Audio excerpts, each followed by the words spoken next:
RCA Victor, world leader in radio, first in recorded music, and first in television, presents the Phil Harris Alice Faye Show.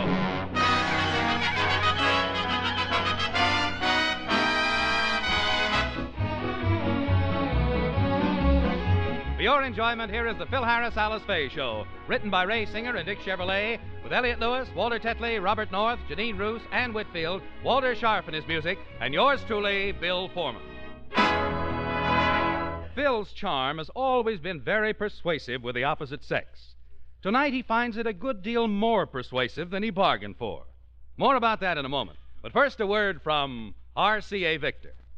Now you can buy RCA Victor television at prices you cannot afford to miss. Now you can buy the new television super set at the lowest prices ever. So go straight to your RCA Victor dealers tomorrow morning and let him show you the 17-inch Colby super set. You can buy the Colby now for only $229.95. Think of it, $229.95 for an RCA Victor super set with picture power, the best you can buy. Or you can choose the Selfridge Ensemble for only $379.50. It's big 21-inch television with a beautiful matching consolette base. It's console television at a table model price. So buy the Selfridge Ensemble, or if you prefer, get the 17-inch Colby. Take advantage of these new low prices brought to you by RCA Victor, cornerstone of home entertainment for 3 generations. And now the stars of the RCA Victor program, Alice Faye and Phil Harris.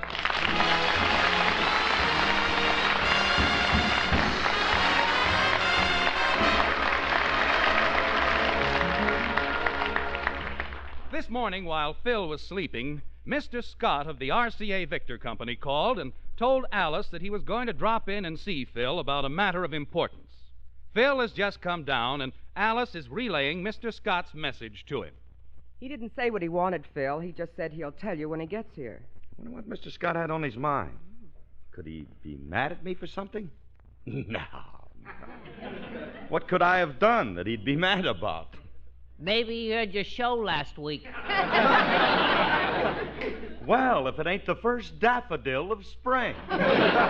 Little Petunia Head. Say, Phil, do you think Willie could be right?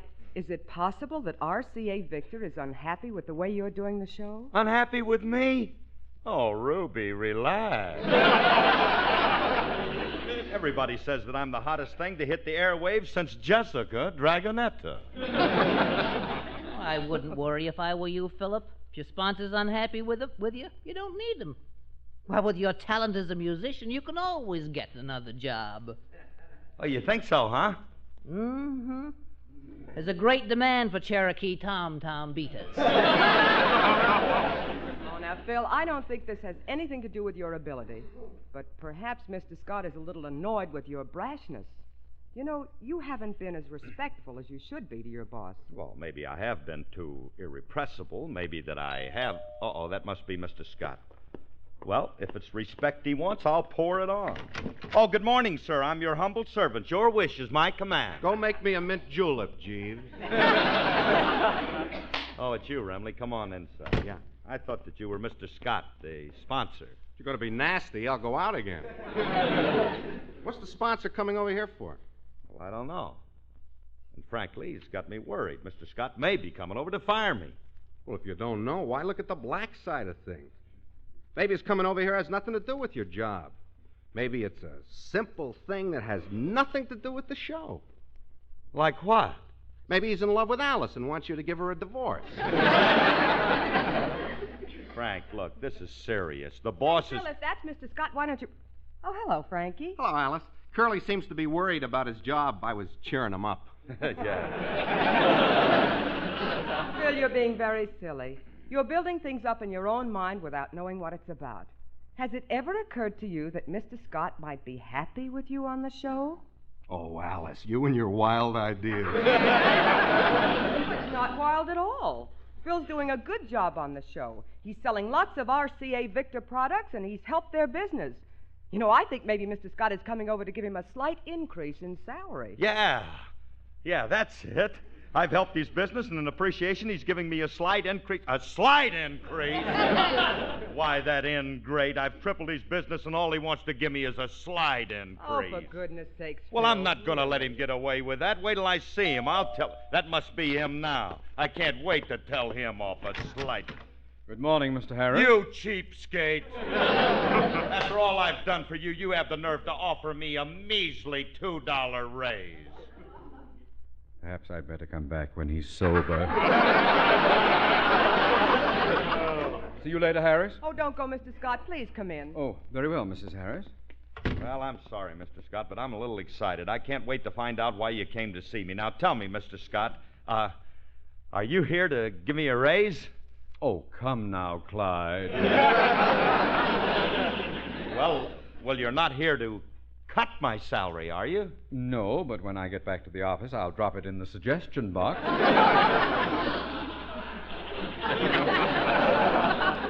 No, Harris, I'm not here to cut your salary.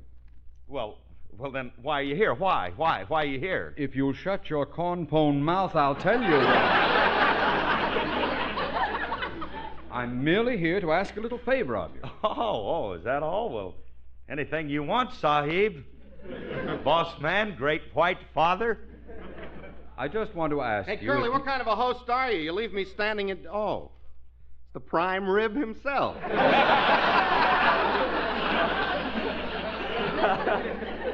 Well, if it isn't Remley, the no-talent kid. That's a pretty nasty remark. Scotty, I'm not going to beat around the bush. I don't like you. I don't like you.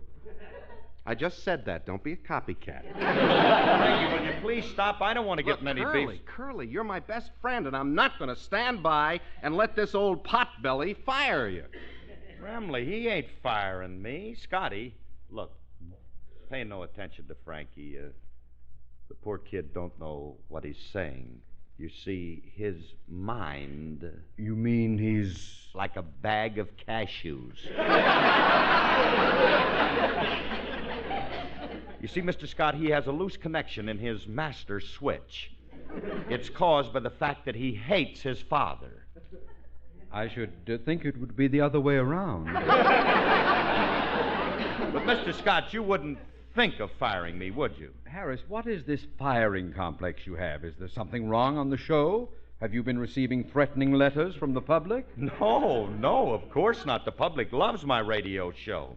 Everybody's crazy about it. And if you don't believe me, just ask anybody. That isn't necessary. I don't have to ask. No, I insist. I want you to know how people feel about me. I want you to ask the next person you see. Anybody home? I brought the groceries.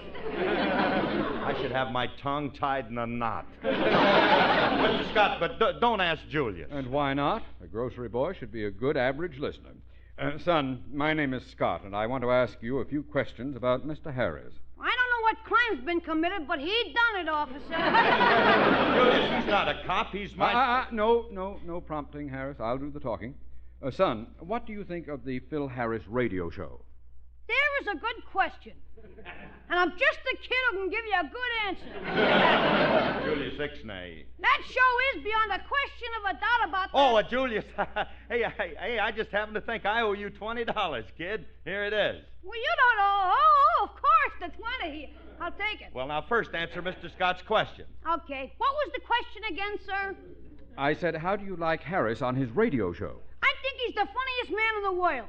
He's the best comedian on the airwaves. He's sensational, colossal. I'll take that 20 now. Do you really think he's that good, Julius? I certainly do. Why, every week the two of us sit there listening to the show and just laugh our heads off. The two of you? Yeah, me and me psychiatrist.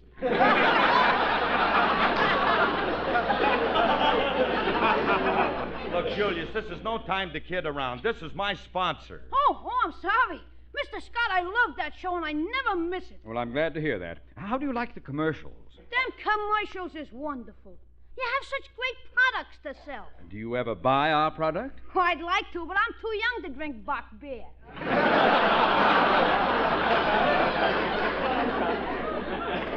We don't make beer. We make records, record players, radios, and television sets. Oh, of course, yeah. I got one of your television consoles at home. What's the name of it? The name? It's, Ictor Vayetse. Oh, yeah. Mr. Scott, I am the proud owner of an Ictor Vayetse. What kind is that? Don't ask me. He made it up. All right. Mr. Scott, what he means is that he has an RCA Victor set. And what a set. It has the brightest picture you ever saw. Julius, tell Mr. Scott how bright your picture is. Gladly. Mr. Scott, our picture's so bright that we buried our set 3 feet under the ground, and we still have to wear dark glasses to watch it.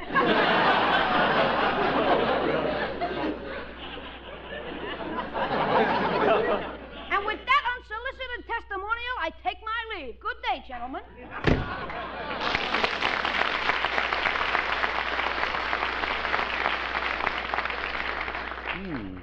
3 feet underground. I don't believe even our engineers knew it was that good. Oh, Mr. Scott, it's better than that. Why, do you know that on a clear day you can put that set 2 miles away and you can see every little... Don't overdo it, Harris. Now, I'm here to talk to you about... what was it again? Oh, yes, it's about my daughter. Her school is giving a dance. She's on the entertainment committee, and she insists your band play for the dance. Oh, is that all? Oh, gee whiz. Well, that would be an honor. Of all the bands to choose from, she picks mine. Tell me, why does she like my band so much? She's tone deaf. By the way, Mrs. Harris, would you consent to come along and sing a few numbers for the youngsters? Oh, it'll be a pleasure. Oh, thank you. The entertainment committee is meeting at the school gym in about an hour. I wonder if you two would mind coming over to discuss the program with them. Oh, sure, we'll be over. I'll be there too, Scotty. Oh, goody. Don't put yourself out, Remley. Well, it's no trouble at all. I'll bring my guitar. Well, we could use your guitar. You want me to play, huh? No, but after the dance, they're having a wiener roast, and they'll need some wood to start the fire. See you folks at the gym. Goodbye. Nice fella. Has all the charm of an old catcher's mitt. Oh. Say, gee, if they want me to sing tonight, I'd better rehearse my song. When? Right now. Oh.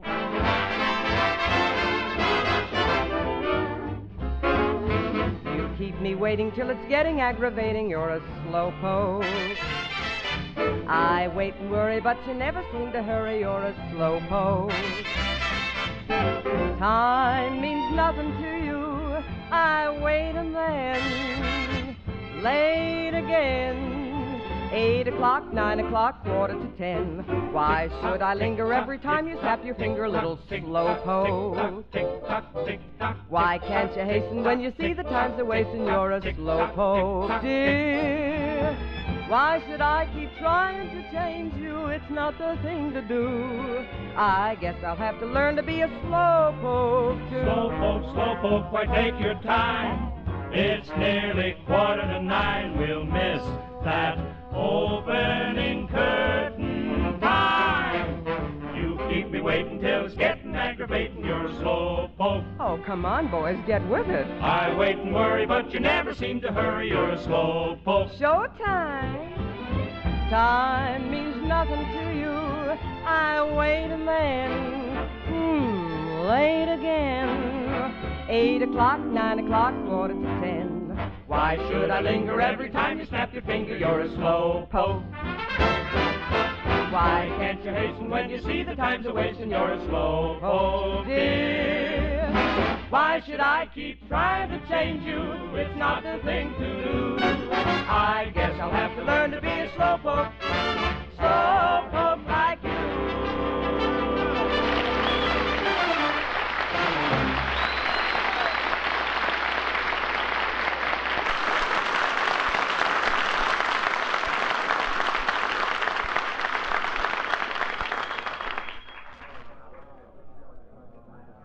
Oh, there you are, Mr. Harris. It's nice of you and Mrs. Harris to come over to the gym.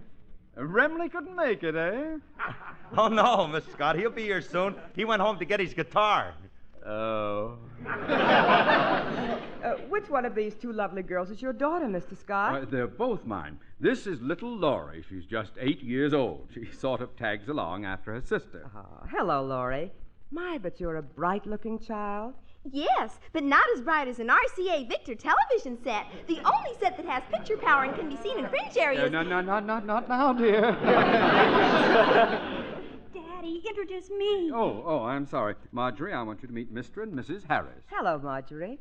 How do you do, Mrs. Harris? Hi, Margie. Hello, Curly.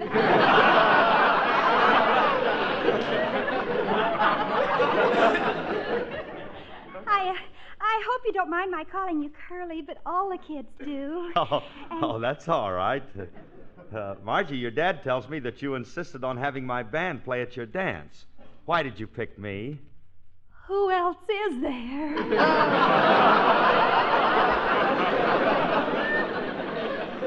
Oh, I bet you'll look keen up there in the bandstand. I can just picture you in a tuxedo. You must look terrific. Oh, no, I don't. I'll bet you do. No, really, I don't. But you must. Marjorie, have you ever seen Curly in a tuxedo? No, I haven't. Well, I have, and the boy knows what he's talking about. Alice, I don't think it's very nice of you to contradict Miss Scott. Mr. Harris, please pay no attention to Marjorie. She's only 16, and anything looks good to her.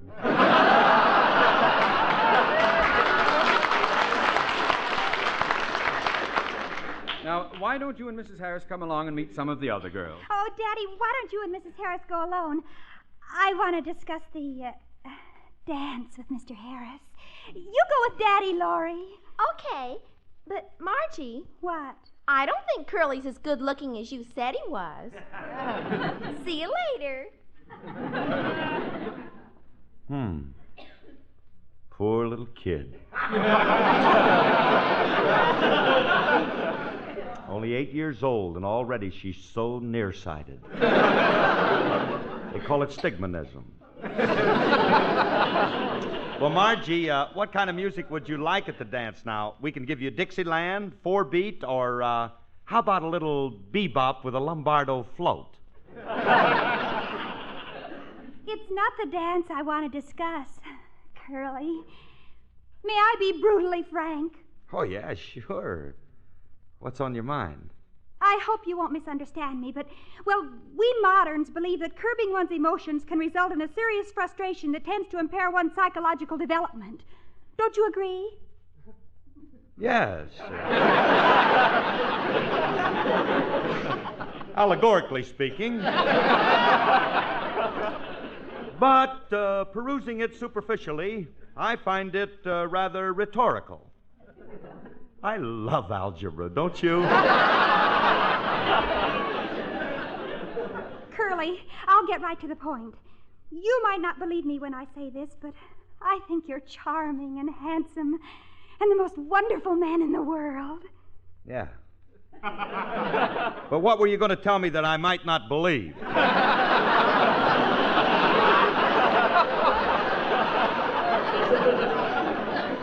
I know I have no right to say this, but I can't help myself. I'm in love with you. You're in what? With who? I'm in love with you. You don't hate me for feeling that way, do you? Oh, no. It's a perfectly normal feminine reaction.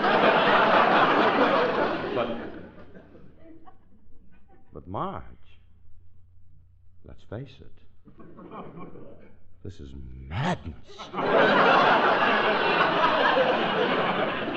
Oh, you're laughing at me. No, I'm not, honey. Honest, I'm not. But, well, you're a little late, kid. I've already been spoken for. Look, Margie, you just got a schoolgirl crush. You'll get over it. I ain't saying you'll ever be the same again.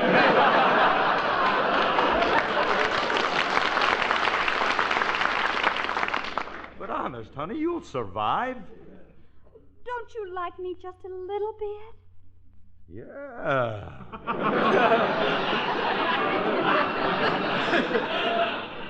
Yeah. Yeah, man. I think you're a swell kid, but Margie, I'm a happily married man. Are you happy? Are you really happy being married to an older woman?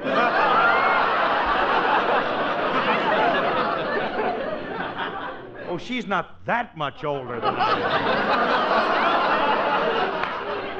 am. Look, Margie, if you'll excuse me, I think, I think I hear Alice calling me. I'll see you around, Margie. Au revoir, Sherry. Oh, he's so irresistible. Marjorie, don't you think it's about time you got started?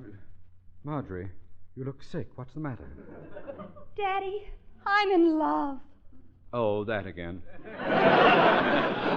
Well, who is the lucky boy this time? Phil Harris.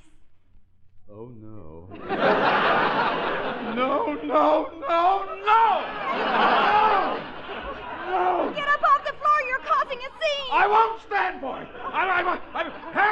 Harris! Marjorie, you run along. I'll take care of this. Wait a minute. What's up, Mr. Scott? What's all the excitement As about? if you didn't know. You old roue. My daughter just told me she's in love with you. Well, it ain't my fault. Besides, what's to get so excited about? She's just a school kid with a crush. She'll forget about me by tomorrow. I refuse to be tortured that long.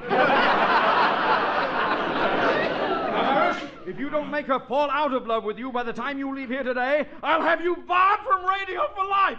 I'll give you a... Mr. Scott! Mr. Scott!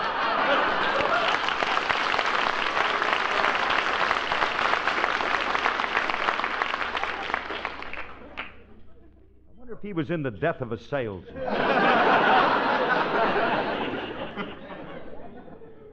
Mr. Scott.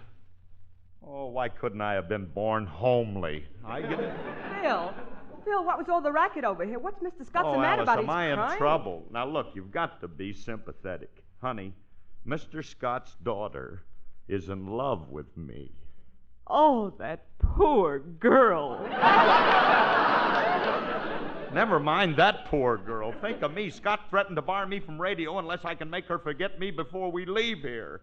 Now, look, Alice, you've got to talk to her. Talk to her and try to convince her that I'm not as wonderful as I am. But do it in a nice way now, will you? Phil, she's headed this way. You duck behind this post and let me handle her. Okay. Go ahead. I'll fix everything, but good. Oh, Mrs. Harris, didn't I just see Mr. Harris here? Where'd he go? Oh, he'll be right back, Marjorie. He stepped out to adjust his girdle. His girdle? Yes. Middle-aged spread, you know. All men get a little paunchy when they reach the halfway mark. Halfway mark? My mother used to take me to see her pictures.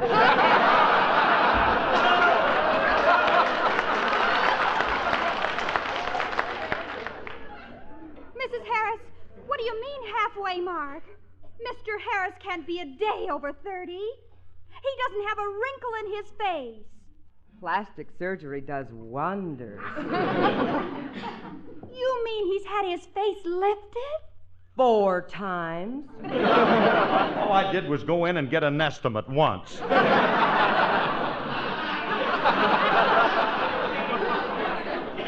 Mrs. Harris, did he really have his face lifted that much? Yes. In fact, he overdid it. Last time he had to go back and have it lowered.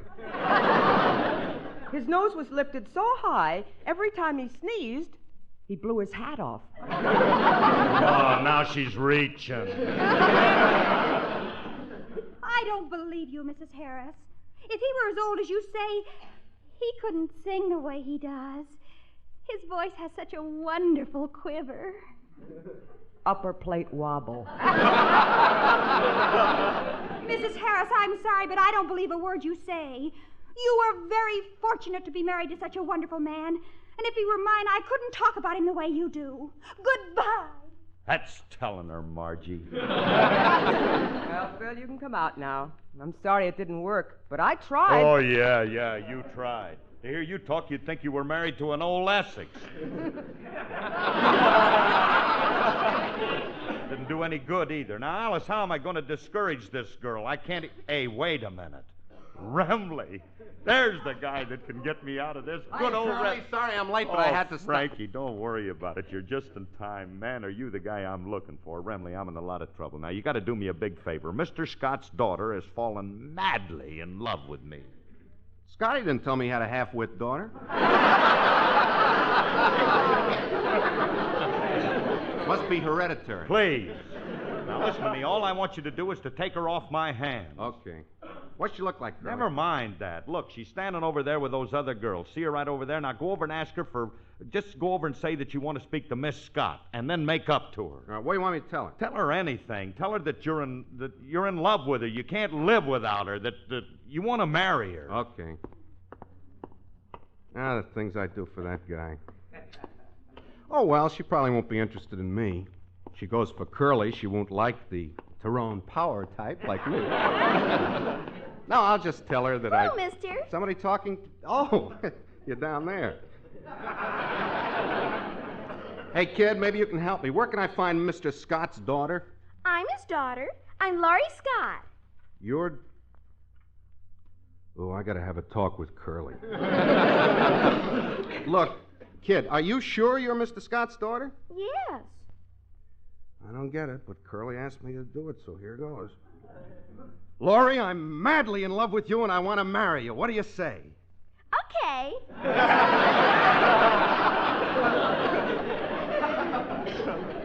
Eager little beaver, ain't you? Look, Laurie, let's not rush into this. I may not be the one for you. Shop around a little. I don't wanna. I like you. You're funny looking, but you're cute. Thanks a lot. What's your name? Frankie Remley. Why? So I can tell Daddy when I ask him if it's all right to marry you. Wait a minute, kid. Come back. Don't get him. Kid! Oh, no!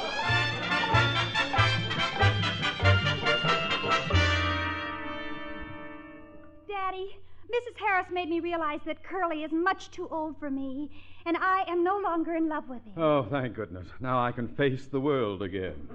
Daddy, can I talk to you? Yes, Laurie, what is it, dear? Daddy, I'm in love. Oh, you're a little too young. Wait a minute. Laurie, please tell me it's not Phil Harris. Oh, no, it's not him, Daddy. Oh, thank goodness. Who are you in love with, dear? What's the little boy's name? Frankie Remley. Oh, no. No!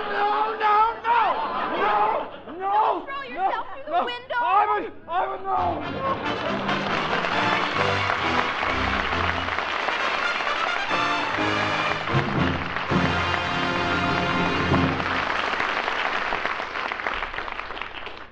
Alice and Phil will be back in just a moment. Supersets are what you'd expect from RCA Victor. It's television that's superior in every sense of the word. And now you can buy RCA Victor Supersets at the lowest prices ever. Yes, now you can buy a superset like the 17-inch Colby for only $229.95. And that's an amazingly low price to pay for a table model that gives you clearest reception possible wherever you live. What's more, if you'd prefer console-style television at a table model price, you can choose the Selfridge Ensemble. It's a 21-inch superset with a matching consolette base for only $379.50. And bear in mind that these prices are complete. They include federal excise tax, full-year warranty on your picture tube, and no extra charge for your favorite finish mahogany. So get the Selfridge Ensemble or the Colby, made by RCA Victor. Thank you, Bill. Folks, this is Phil again. In spite of the many appeals made on the air, the supplies of blood and blood plasma are still far short of the needs of our fighting forces in Korea. A minimum of 300,000 pints of blood a month is essential. We've got to give more blood now. Make a date with your Red Cross Blood Center tomorrow. Will you do that for us? Good night, and thank you. Good night, everybody. This program is produced and directed by Paul Phillips. Remember, whether you're buying a television set, a radio, a Victrola phonograph, or record, put your faith in the cornerstone of American home entertainment for 3 generations. RCA Victor, world leader in radio, first in television. Next, Theater Guild on the Air stars Basil Rathbone on NBC.